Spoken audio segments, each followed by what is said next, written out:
Hello guys, मैं हूं श्वेतांक और आप देख रहे हैं the Lallantop. Love is a habit, the habit ends, you die. ये बात तनय कहता है अपनी बहन अनुजा से अपनी दादी की मृत्यु के बाद, जिनकी डेथ ठीक उसी दिन हुई जिस दिन उनके पति गुजरे।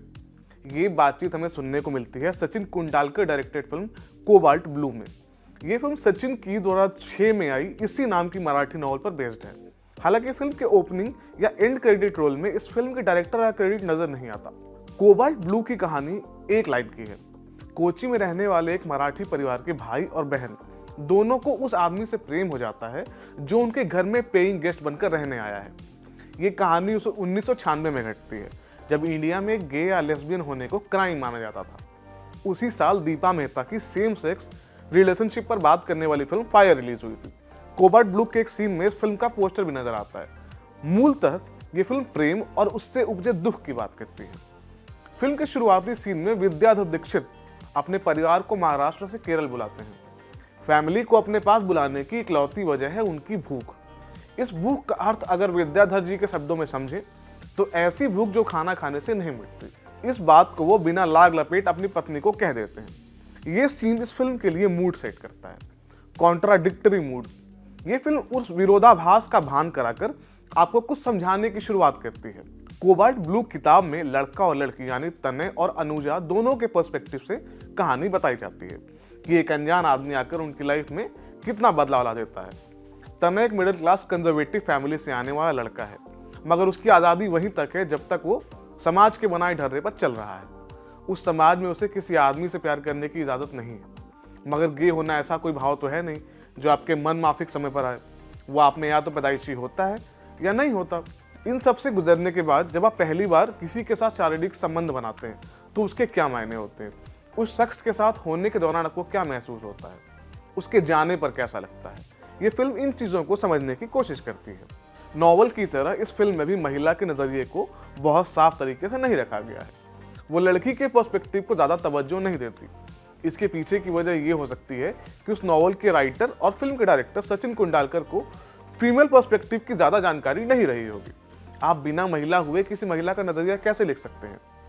फिल्म में अनुजा के कैरेक्टर का फेमिनिन साइड एक्सप्लोर नहीं किया गया है, ना ही उसकी सेक्सुअल अवेकनिंग पर ज़्यादा फोकस किया गया है।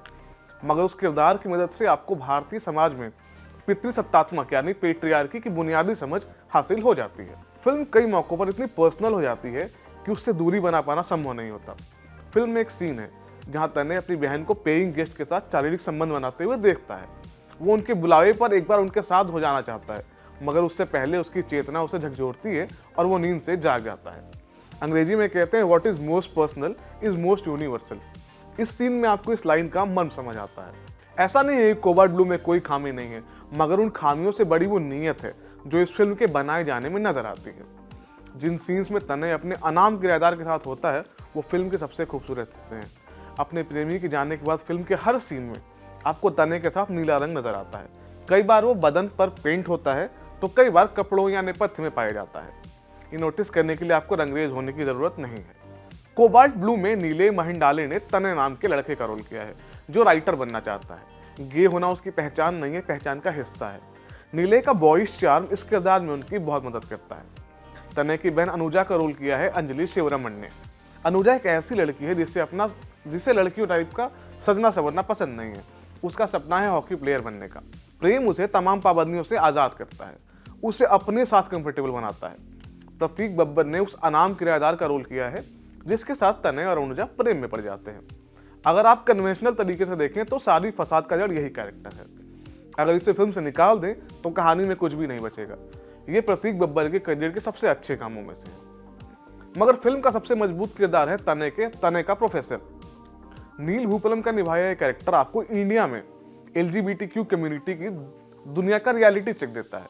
वो तनय को बताता है कि जो लाइफ वो शुरू करने जा रहा है प्रोफेसर जी चुका है।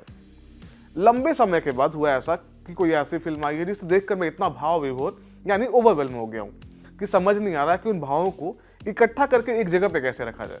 क्यों? क्योंकि मुझे डर है कि ये फिल्म जो कहना चाहती है उसे आप तक पहुंचाने में मैं उसे पॉल्यूट न कर दूं।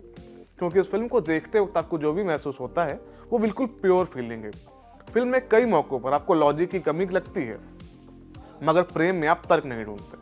मुख्यतः ये फिल्म प्रेम और उससे उपजे दुख की बात करती है, वो दुख जिसे आप खत्म नहीं होने देना चाहते, क्योंकि उस व्यक्ति से जुड़ी वो इकलौती चीज है जो आज भी आपके पास है। कोबाल्ट ब्लू को आप नेटफ्लिक्स पर स्ट्रीम कर सकते हैं। मैं था श्वेतांक और आप देख रहे थे द ललन टॉक।